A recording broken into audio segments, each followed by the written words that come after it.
Molt bon dia, bona tarda o bona nit, segons esteu mirant aquesta entrevista. Avui estem a la Mosca TV amb Maite, que ens explicarà la seva experiència en el Thousand Madeleines rumbo a Gaza, a la flotilla.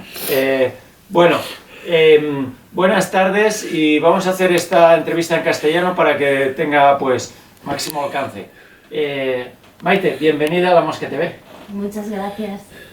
Bueno, Maite, que sepas que estábamos muy preocupadas por ti cuando estabas en rumbo a Gaza. E incluso desde la Mosca TV estuvimos en una manifestación pidiendo tu libertad. Bueno, vamos a ir a Palmos. ¿Qué hace una mujer como tú embarcándote en una flotilla con tantos riesgos? Bueno, yo me embarqué en la flotilla básicamente porque llevaba 2 años horrorizada con todo lo que estaba pasando allá y en estos 2 años hemos hecho todo tipo de acciones, hemos hecho manifestaciones, boicots, bueno, todo tipo de cosas y nada, parece que estaba surtiendo efecto y de repente pues la posibilidad de navegar hacia allá y romper el bloqueo me parecía algo que realmente podía ser significativo y era una manera de poner el cuerpo un poco más allá de lo que habíamos hecho hasta el momento. Y también para mí era importante que la gente en Gaza pues sintiera que no está sola y que realmente hay gente aquí que estamos muy preocupadas y que estamos dispuestas a ir más allá para tratar de cambiar lo que está pasando. Y ahí es donde te embarcas en la, a ver si lo digo bien, Thousand Madeleines, Sí. Flotilla. Sí. Y sin embargo, un mes antes aproximadamente había salido la Summit Global Flotilla, Sí. la cual tuvo bastante cobertura, ¿no? Incluso había periodistas en los barcos, ¿no? Nosotros como Mosca TV también teníamos un compañero que vamos a entrevistar próximamente. Pero esta segunda flotilla, ¿de dónde surge y cómo estaba organizada? ¿Me puedes decir Mil Madeleines? Ah, vale, más fácil. Sí. Mil Madeleines es una iniciativa, es una coordinación horizontal de gente de muchas partes del mundo, mayoritariamente de Europa, pero también hay gente de Malasia, de muchas partes del mundo. Y nace a raíz de cuando detuvieron el Madeleine, el barco, el primer barco que bueno, no fue el primero porque hay muchos anteriores, pero cuando detuvieron el Madeleine, entonces alguien dijo, una persona, dijo, vale, es que mandamos un barco, lo detienen, a ver si pueden detenernos si somos 1000 barcos. Y ahí salió la cosa de vamos a conseguir 1000 Madeleines. Y este hombre, pues, bueno, es alguien que es influencer, o sea, como que tiene un peso mediático y realmente, de repente, empezó a unirse mucha gente a esa causa, se empezó a recopilar un montón de dinero y se empezó a tejer un tejido político bastante interesante porque se trabaja desde la transparencia, desde la horizontalidad, desde la no violencia y es muy bonito lo que está surgiendo a partir de ahí, cómo se está tejiendo a nivel político, cómo se está organizando. Entonces, ¿cómo se está organizando? Vale, no tengo que pensar esto. Sí. Sí. Se organiza por delegaciones, hay distintas delegaciones y en cada delegación hay distintos grupos, por ejemplo, de media, de financiación, pero también de cuidados, bueno, de distintas, o sea, como hay bueno, en marítima, obviamente. Entonces, estos son distintos círculos y estos círculos se entrelazan entre sí, ¿vale? ¿Se entiende un poco? Bueno. Es una red, es un tejido. Sí. Ya. Y bueno, una pregunta que me surge, de hecho, me surgió hace días ya. Digo, ¿de dónde salen los barcos? ¿Es gente que hace una donación? ¿Estos barcos luego se recuperan o son entregados ya a las fuerzas de Israel y se pierden? Vale, lo de los barcos es un tema porque realmente se pierden los barcos. O sea, la Freedom Flotilla Coalition, que llevan 10 años yendo hasta allí, a algún barco les han devuelto, pero la mayoría de los barcos se han perdido. Entonces, esto es una pena. Los barcos, normalmente lo que se hace es un crowdfunding o un goteo o un chufet, bueno, una recopilación, una recaudación popular, y la gente va poniendo dinero, y cuando se consigue suficiente dinero pues se van comprando barcos y ya está. Esto es lo que se hace. Ajá. Sí. Y, bueno, entonces hablamos de tu caso, Maite, porque tú podrías ser yo o cualquiera de nosotros que nos está escuchando. Desde que tienes esa voluntad de ir, Sí. ¿cómo llegas a embarcar, ¿no? Imagino que hay un tiempo previo de formación, de consolidar un grupo. Explícanos un poco Sí. estas etapas previas. Vale. Bueno, yo cuando quise embarcar estuve como, bueno, hablando con las distintas organizaciones y tal, y bueno, hay todo un trabajo previo de coordinación, bueno, de organización. O sea, hasta que montas una flotilla hay un montón de trabajo. Y bueno, una vez que ya todo eso estaba un poco organizado, ¿no? Los barcos, el grupo de apoyo en tierra, que hay un gran grupo de apoyo, porque imagínate, se tienen que mover un montón de cosas para que esta gente que está en el mar pues no esté sola, o cuando estás detenida. Tiene que haber un gran apoyo en tierra. Todas las flotillas son el esfuerzo colectivo de muchísima gente. Creo que me estoy yendo por las ramas, pero voy. Sí, esto creo que es importante decirlo, que no es la gente que va en los barcos, es todo el tejido que hay detrás. Es un esfuerzo de muchísima gente que ha puesto el 200%, realmente. Ha sido mucho trabajo y lo sigue siendo y lo seguirá siendo. He ido por las ramas.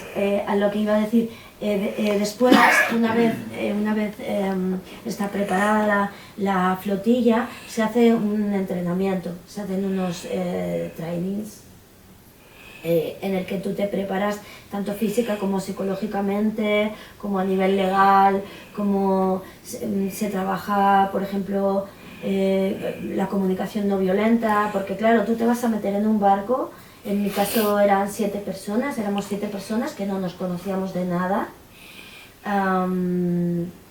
Y vas a estar en la mar, no se sabe cuánto tiempo, y vas a enfrentar situaciones de riesgo. O sea, es una convivencia estrecha, y aparte en unas condiciones que no son precisamente relajadas, ¿no? Entonces, bueno, sabemos que el miedo puede sacar mucha tensión en las personas. Entonces, bueno, lo que te quiero decir con esto es que íbamos muy preparadas tanto para la detención como para la navegación, porque también había gente que nunca había estado en el mar, que nunca había cogido un barco, tanto como para la convivencia, como para cuando surgieran conflictos, porque obviamente en la convivencia siempre van a salir conflictos. Lo interesante es saber qué hacer con ellos, ¿no? Y que nos sirvan para crecer todas. Y la verdad que fueron varios días de entrenamiento, creo que fueron 5 días intensivo, o sea, mañana y tarde. Y la verdad que fue muy bonito, muy hermoso, muy bien trabajado, y yo estoy muy contenta. Bueno, y vale, os preparáis y embarcáis. ¿Dónde Sí. embarcaste? ¿Cuál era tu barco? Cuéntanos un poco dentro de la flotilla, ¿cuántos barcos erais? Y el tuyo un poco, a ver, cuéntanos cosas del barco y del viaje. Vale. Bueno, embarcamos en Sicilia, no daré más detalles. Y yo embarqué en un barco precioso que se llama Saad.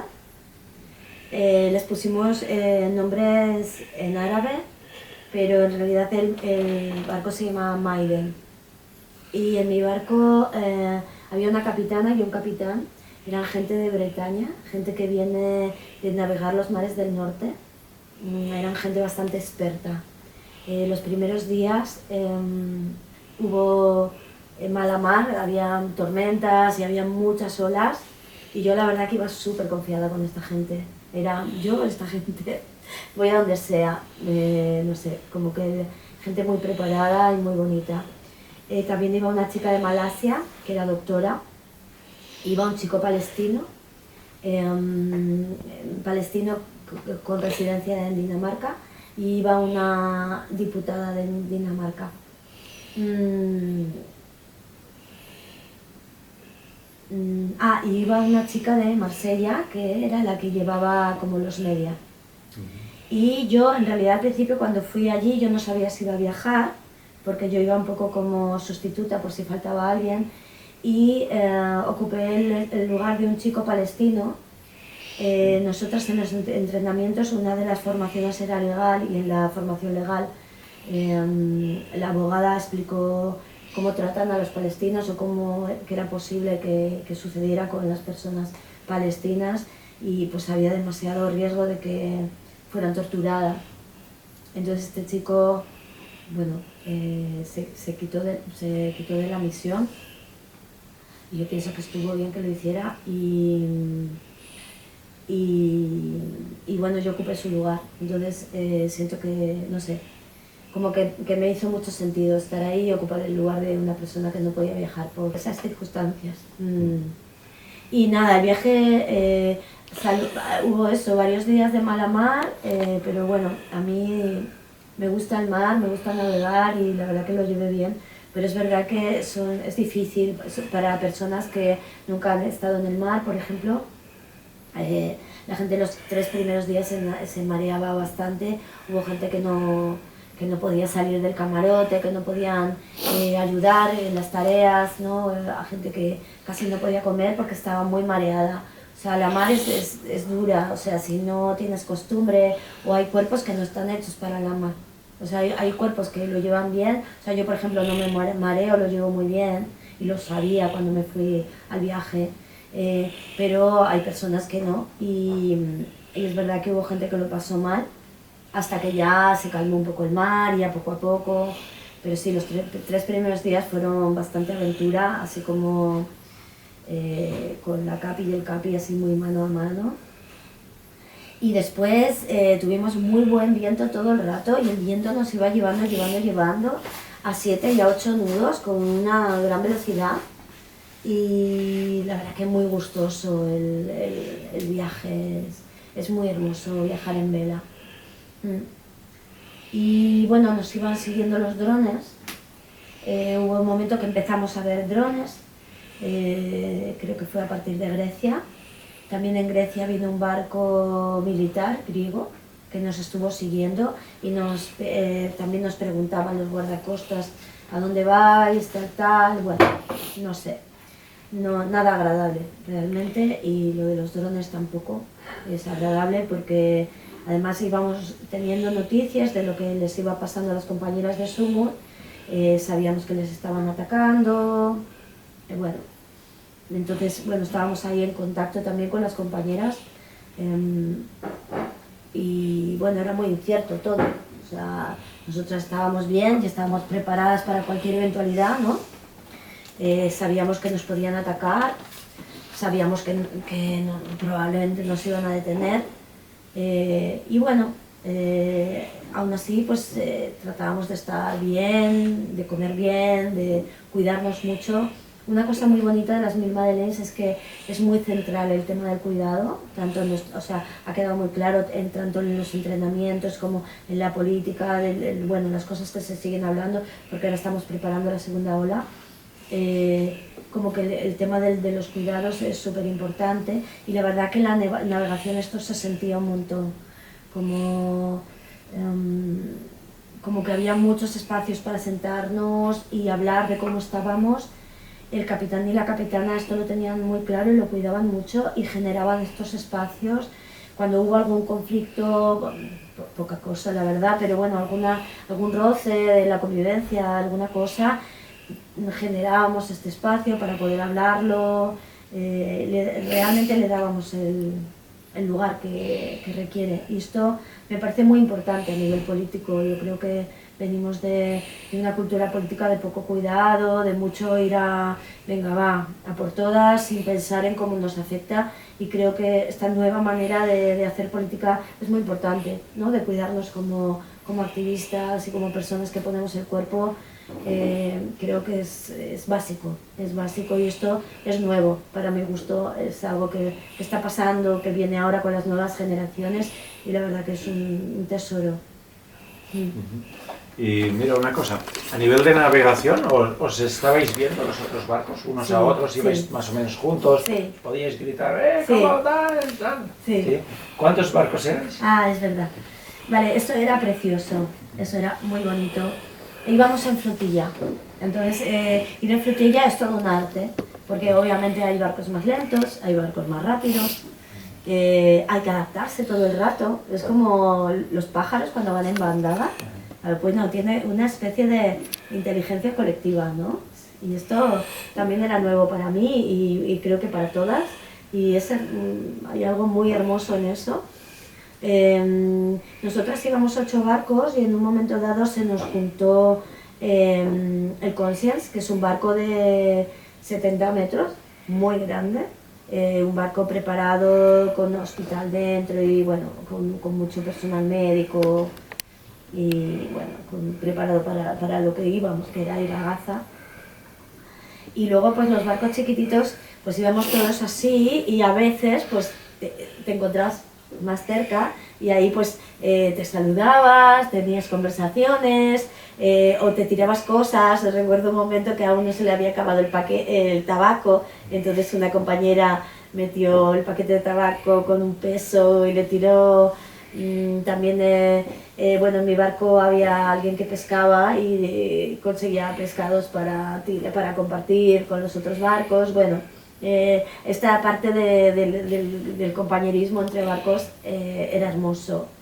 Aparte, los barcos iban todos pintados y cada uno tenía como un símbolo pintado en las velas y la verdad que era una flotilla hermosa y yo me sentía como, no sé cómo decirlo, pero como protegida por estos símbolos. Sí, como que me daba fuerza que nos acompañaran estos dibujos y ver, o sea, es que eran muy bonitos los barcos. Entonces yo me quedaba muy flipada como mirando los barcos, ¿no? Como a las compañeras en los barcos. No sé cómo explicarlo. La verdad que ha sido muy emocionante. Hemos llorado mucho, bueno, porque, no sé, es como sentir que estás haciendo algo que es importante, ¿no? Para las personas en Gaza y para el mundo en general. Yo todo el rato tenía como una sensación de yo no estoy aquí por mí, yo estoy aquí por muchas más. O sea, como la sensación de que el ego se te diluye y de que conozco a muchas personas que hubieran querido estar ahí y no podían por muchas circunstancias, y todas las que yo no conozco. Quiero decir que la sensación de estoy aquí por todas mis compañeras. Y poco a poco os vais acercando, ¿no? Llegan ya las noticias del ataque a la Global Summit Flotilla. ¿Cómo recibís esas noticias y más o menos a qué distancia estáis? ¿Cuándo suponéis que vais a llegar desde el ataque a la primera flotilla? Bueno, cuando llega la Sumut, cuando ellos, bueno, es muy emocionante. O sea, fue muy emocionante. Yo estaba haciendo las guardias de la noche, estaba haciendo la navegación y de repente era como de guau, guau, guau, que están como, que les están interceptando pero que están consiguiendo pasar, ¿no? Como que estaban esquivando, bueno, estuvieron 12 horas esquivando a los militares, a la marina, y claro, imagínate que tú estás en un barco haciendo guardia y además que yo tengo amigas que estaban ahí, o sea, amigas cercanas que estaban allá, y yo era como, no podía dormir, era todo el rato muy emocionada y sintiendo que era real, que se podía llegar, porque nosotros estábamos preparadas para la detención, pero la posibilidad real de llegar era como más difícil y era, bueno, muy emocionante, realmente muy emocionante sentir que las compañeras estaban ahí, esquivando. Muy bonito, muy bonito. Y después, pues bueno, saber de las detenciones, hubo un momento de mucha preocupación, hubo un momento que había personas de las que no se tenían noticias, como una compañera irlandesa, 2 compañeros portugueses, Reyes Rigo, o sea, como hubo muchas cosas que decías, es que no sé dónde vamos, o sea, no sabemos qué nos va a pasar. También, bueno, trascendían las noticias, ¿no?, de pues cómo habían tratado a la Greta Thunberg. Entonces dices, bueno, si tratan así a una persona tan mediática, ¿cómo tratarán, por ejemplo, a este chico palestino que viaja conmigo, ¿no?, el chico que era palestino danés? Bueno, daba un respeto, o sea, a ver, no puedes ir con el miedo, pero sí siendo realista, de decir, bueno, es que nos puede pasar cualquier cosa, y eso es así. Entonces es como una dualidad de tratar de estar fuerte, de tratar de agarrarte a la expectativa de que, bueno, de que hay mucha gente mirándonos, entonces no se van a atrever a hacernos daño, o hasta un punto, porque daño, o sea, el sistema de cómo lo hacen en sí es para dañar, o sea, es una maquinaria para dañar, luego lo explico, pero bueno, eso, esa dualidad entre, sí, qué va a pasar, qué le están pasando a mis compañeras. Llevo mucho rato que había gente de la que no estaba sabiendo nada.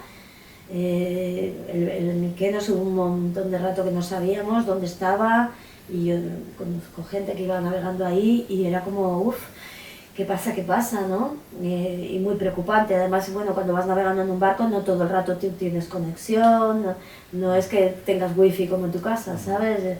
Estás en medio de la mar, entonces a veces tienes conexión, a veces no, a veces hay energía, a veces no, porque vamos con placas solares, entonces era, bueno, mucha incertidumbre.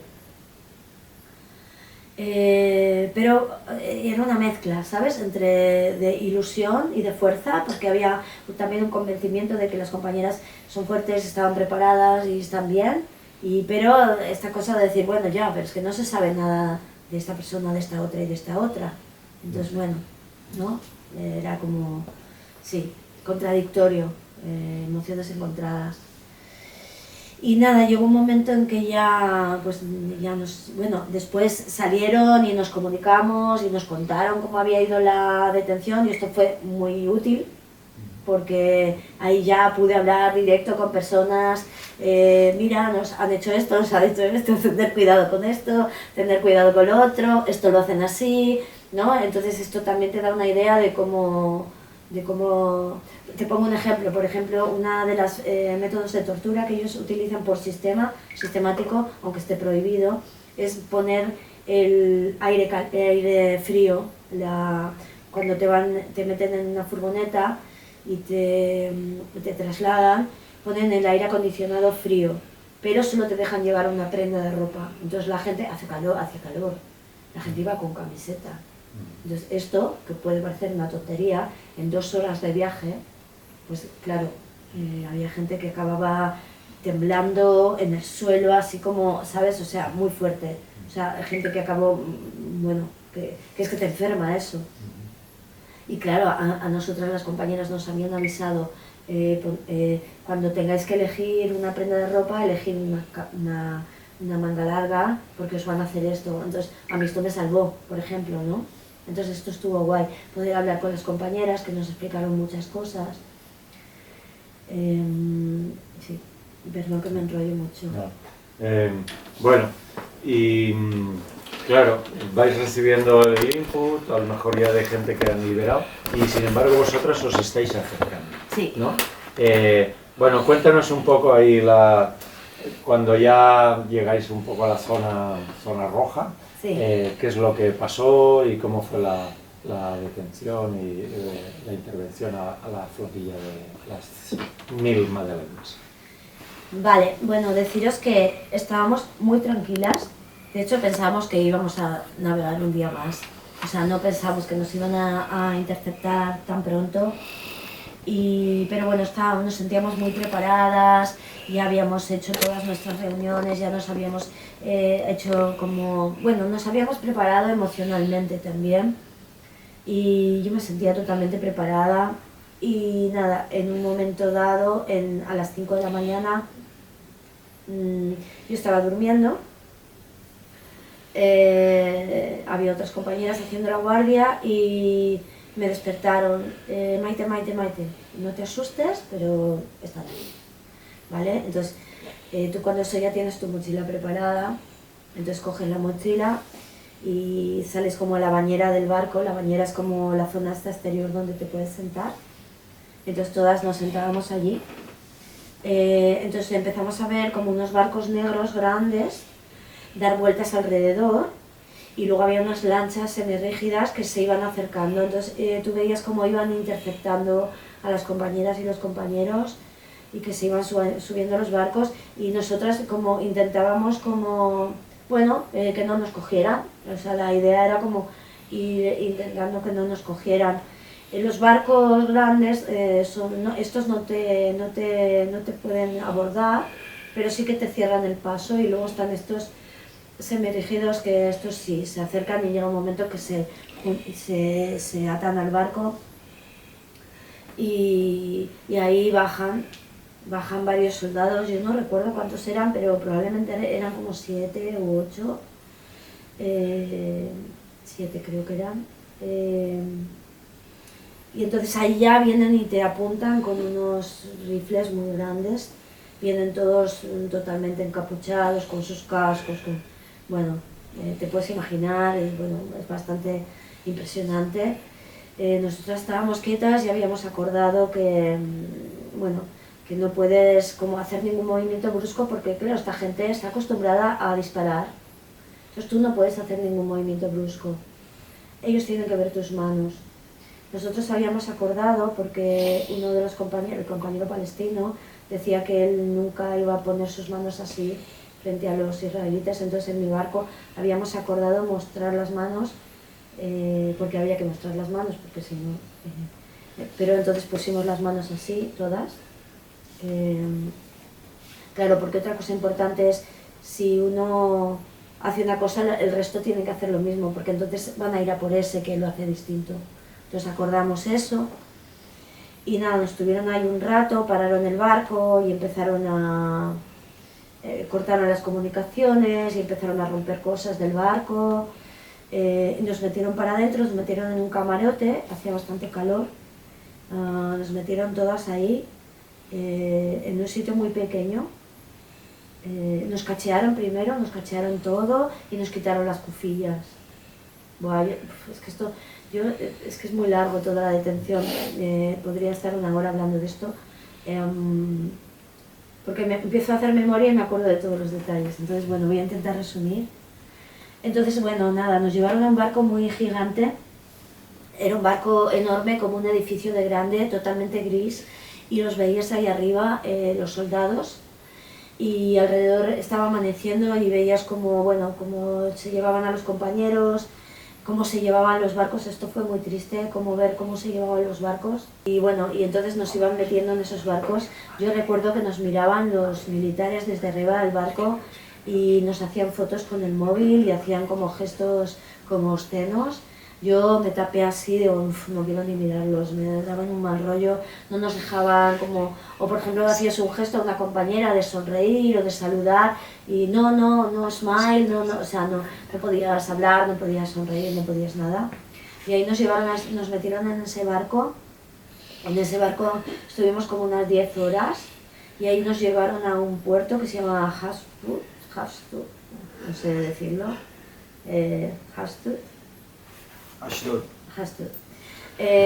Bueno, nos llevaron ahí y fue bastante horrible. O sea, ahí nos pusieron de rodillas en el suelo, nos pusieron, lo peor fue la música, nos pusieron una música como de ellos, no sé, de Israel, o sea, como música de verbena mala.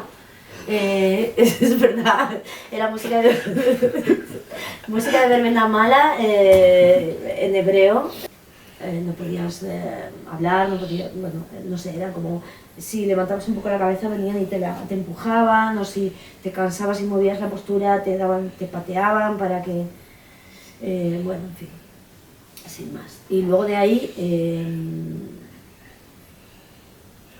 bueno, es que es muy largo, pero digamos que es como todo un circuito montado para humillarte, para hacerte daño, no sé, te quitaban tu ropa, te quitaban todo, te pasaban por muchos controles, o sea, la detención era entre la marina, el ejército, la policía,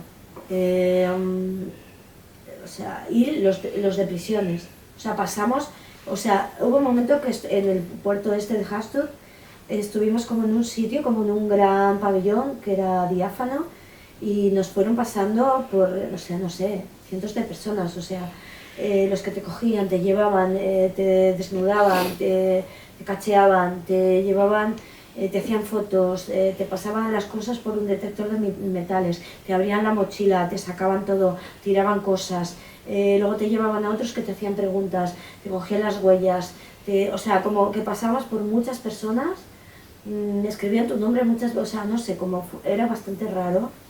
Y en medio de todo eso, de repente aparecía alguien que te decía, soy tu abogado. Y claro, era muy raro porque nosotras ya teníamos el nombre de una abogada, yo tenía el nombre de una abogada, que es, bueno, es un equipo de abogadas que trabaja allí, que trabajan muy bien y la verdad que estamos muy agradecidas con esta gente. Espera, no me viene el nombre ahora, lo diré. Bueno, y de repente viene alguien en medio de todo eso, ¿no? Que te están llevando a la policía, que te están empujando, que te están tratando mal, y viene alguien y te dice, soy tu abogado. Y tú dices, no, pero yo tenía una abogada. Y te dice, no, no, yo soy tu abogado, yo trabajo con esa abogada. Y en ese momento tú no sabes quién es esa persona, no sabes si fiarte, si no fiarte, o sea, es como bastante raro. Yo la verdad que el chico que me tocó, le miré los ojos y dije, vale, puedo confiar en él. Pero yo tengo compañeras que les vino la abogada y es que ellas no sintieron que se podían fiar. Pero es que es normal porque o sea, estás todo el rato, o sea, estás viendo a un montón de personas y todas son de ellos. Y bueno, y al final luego te meten y es una furgoneta de metal donde te llevan 2 horas hasta la presión de Kitzots, tampoco lo sé pronunciar, Kitziot. Vale, pues son 2 horas en una furgoneta donde nos pusieron el aire acondicionado a toda velocidad, tenía a toda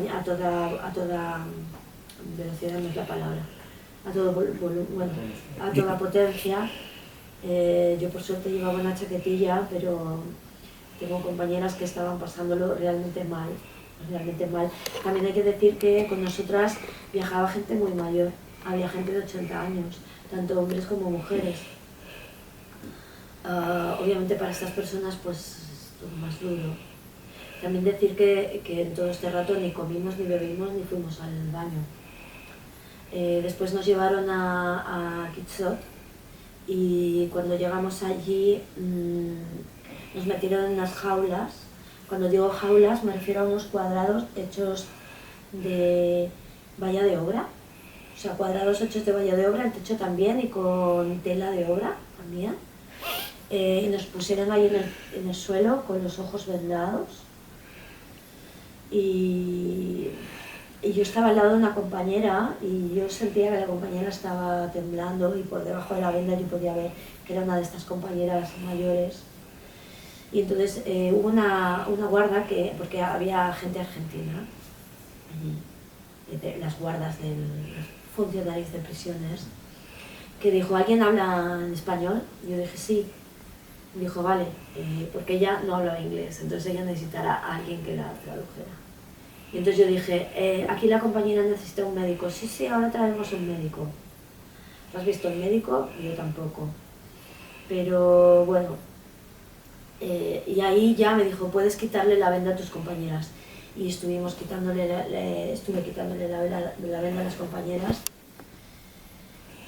Y ahí, bueno, era espeluznante, o sea, el lugar era espeluznante, estábamos escuchando gritos, estábamos escuchando perros. Claro, cuando llevas 2 años siguiendo el genocidio en directo, pues tú sabes lo que hacen los perros, o sea, tú sabes para qué esa gente utiliza los perros.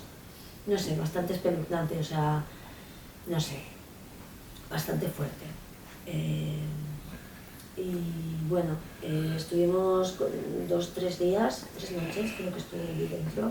Las compañeras estuvieron más tiempo, algunas compañeras. O sea, salimos primero unas compañeras y luego otras, y compañeros. Y en la estancia en prisión, pues decir que bueno, decir que es una maquinaria hecha para dañar, como decía antes, que nosotros estábamos allí de paso y lo sabíamos, o es lo que esperábamos, pero que la gente palestina entra allí y no sabe cuándo va a salir, y es horrible. Estábamos en unas celdas, todo estaba sucio, no nos daban agua, el agua que había era el agua del grifo, era agua marrón que teníamos que dejar correr para poder beber. Así que al final nos dieron comida, nos daban comida una vez al día. Era arroz hervido con unas alubias de bote sin nada más, con zanahoria cortada en trozos. Había compañeras que estaban en huelga de hambre, gente que no comió nada en todos los días. Había muchas compañeras que tenían medicación, había un compañero, un hombre mayor que tenía medicación para el corazón, no le dieron medicación para el corazón, por eso todos los compañeros se pusieron en huelga de hambre. Uno de los compañeros lo llevaron a aislamiento, le pegaron. En la detención yo sé que hay gente que le pegaron también.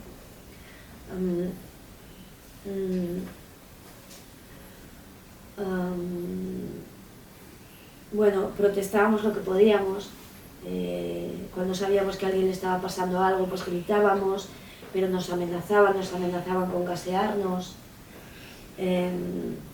Bueno, no sé. Todo el rato te decían, sí, sí, te va a ver un médico, pero luego no te veía el médico. Te decían, sí, sí, te van a dar agua, no te daban agua. Era todo bastante, no sé. De todas maneras, o sea, yo no quiero como, o sea, han pasado cosas. O sea, después de salir de allí, hemos sabido que una de las compañeras fue abusada sexualmente durante la detención. Y yo no sé más, o sea, porque todavía no se han hecho las denuncias, han sido los primeros testimonios que han sido recogidos. Entonces, claro, quiero decir que de toda la gente que han detenido, que éramos muchas, o sea, nosotros éramos 150, de la SUNT eran 400 y pico, ha habido distintas experiencias. Entonces, bueno, depende de la resiliencia que tú tengas, del aguante, de las experiencias previas, de las herramientas internas que tú tengas, pues puedes pasar por la experiencia con más fuerza o con menos.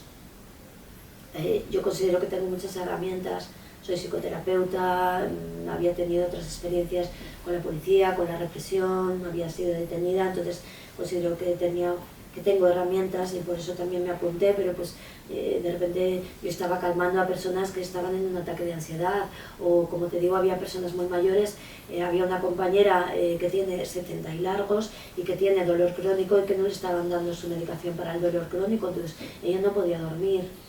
Entonces, bueno, decir que, bueno, tampoco me quiero explayar mucho en esto porque lo que a nosotras nos pasó no tiene, o sea, no tiene comparación con lo que están viviendo. Entonces, bueno, o sea, como que entender que bueno, que esto es, que claro, nosotras sabíamos que no íbamos a tener el mismo trato que tiene la gente en Palestina, pero claro, un psicópata no deja de ser un psicópata porque aparezcas tú ahí. Entonces, pues obviamente si ellos cada día abusan sexualmente de palestinos y palestinas, pues obviamente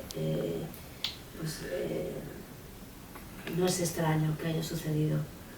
Entonces, bueno, decir que, bueno, sí, que nosotras asumimos los riesgos, o sea, una vez que nos ponemos ahí, asumimos los riesgos. También quería contar que en el patio de donde estábamos había había una pantalla gigante, entonces nos iban a llamando por los nombres y nos llamaban de 4 en 4 y te ponían allí y te ponían ahí a mirar. Yo la verdad que ni veía lo que había en la pantalla por el resol y le pregunté al tío, al guarda, le pregunté, ¿qué es esto? Y me dice, es un documental sobre el 7 de octubre. Y yo le debí poner una cara de, ¿qué? O sea, nos hacían ver un documental sobre el 7 de octubre, bueno, la verdad que nos daba bastante risa, o sea, era como muy surrealista. Otra cosa que había en el patio era un póster muy grande con unas imágenes de los escombros en Gaza y las familias caminando en medio de los escombros. Una imagen que tristemente todas hemos visto en estos 2 años. Y había algo escrito en árabe que ponía la nueva Gaza. Entonces, bueno, nada, explicar que era todo bastante patético, esta gente ha creado un infierno y viven en él. Y no sé, a mí aparte de rabia me dan pena, la verdad, o sea, es horroroso el mundo que han creado y dónde viven, o sea, es tan mal, bueno, que voy a decir que no sepamos, ¿no? Cae por su propio peso, que están muy enfermos, y nada, ya está, es todo lo que tengo que decir. Bueno, gracias por compartir estos relatos desde dentro, realmente, porque, claro, sabemos de la flotilla, del compromiso que ha habido de toda la gente, pero está bien saber lo que pasa dentro de las cárceles de Israel. Bueno, y cuéntanos, cuando estabais tanto en todo el proceso, ¿teníais algún contacto con la población de Gaza? ¿La gente de Gaza sabía que estabais llegando? ¿Cómo era esta comunicación un poco, si es que la había? Claro, yo tenía la suerte de viajar con un palestino, entonces él tiene muchos contactos allá y bueno, y no solo él, sino la compañera de Marsella, bueno, había varias compañeras que tenían contactos allá y bueno, la flotilla en general tenía contactos allá, entonces sabíamos que nos esperaban, sabíamos que era importante para ellos y para ellas. Y hubo un momento que me llegó un vídeo de una niña diciendo esto, diciendo que nos estaban esperando, que esas aguas eran suyas. A mí todo eso me dio mucha fuerza y me dio mucho sentido, porque para mí el mayor sentido que tiene esto es que esta gente sienta que no está sola y que hay una posibilidad, ¿no?, de recuperar su espacio marítimo y de que estamos juntas, porque los gobiernos del mundo no están reaccionando, no están haciendo lo que podrían hacer. Entonces como pueblo estar unidas, estar juntas, es como muy hermoso, ¿no?, tener esta comunicación de hey, que vamos para allá, que estamos aquí, y ellas desde ahí diciendo hey, que os estamos esperando, que venid para acá, y eso es muy hermoso. Y nada, decir que para mí es una acción con muchísimo significado a todos los niveles. El Mediterráneo es un mar que ha sido un puente de culturas, es un mar que nos ha hermanado milenariamente, o sea, tenemos una cultura mediterránea, es una misma cultura, un mismo ecosistema, un mismo clima, no sé cómo decir, y ahora mismo ese mar lo han convertido en una frontera, en un muro, y para mí como echarse al mar y reivindicar el mar y sentir que ese mar era nuestro y que es nuestro hace miles de años, nuestro de toda la familia mediterránea, de las palestinas, de las argelinas, ¿no?, de todas las personas, ¿no?, mediterráneas. Entonces, no sé, a nivel simbólico para mí es súper importante, y también como tomar acción más allá de hacer un comunicado o pegar una pegatina, o más allá de lo que es la burocracia política, ¿no?, de firmar, no sé, acuerdos y no sé qué, es decir, no, es que vamos para allá, estamos aquí, somos capaces de poner el cuerpo para esto. Me parece súper poderoso y de hecho ha tenido mucha repercusión. Era súper empoderador ver cómo la gente aquí en Barcelona estaba parando el puerto durante 3 días, tomando el puerto y nosotras ahí en el mar, y era como de sentir que formamos todas parte de una misma lucha, tanto la resistencia palestina como, yo qué sé, las estudiantes en las acampadas, no sé, cómo son distintas vertientes de la misma lucha y sentir que estamos todas juntas en esto, que es internacional, es en el mundo entero, de todas las culturas y de muchas maneras distintas. Entonces, no sé, creo que es muy, muy poderoso ir por el mar también, tomar el mar. Decir también que la cárcel donde estuvimos es una cárcel donde torturan y matan a la gente. Y en Palestina hay 11.000 personas que están presas ahora mismo, entre ellas niños y niñas. Cuando hicieron el cese al fuego, cese falso, porque a partir del cese al fuego ya hay 300 personas que, o sea, siguen bombardeando y ya hay 300 personas que han matado.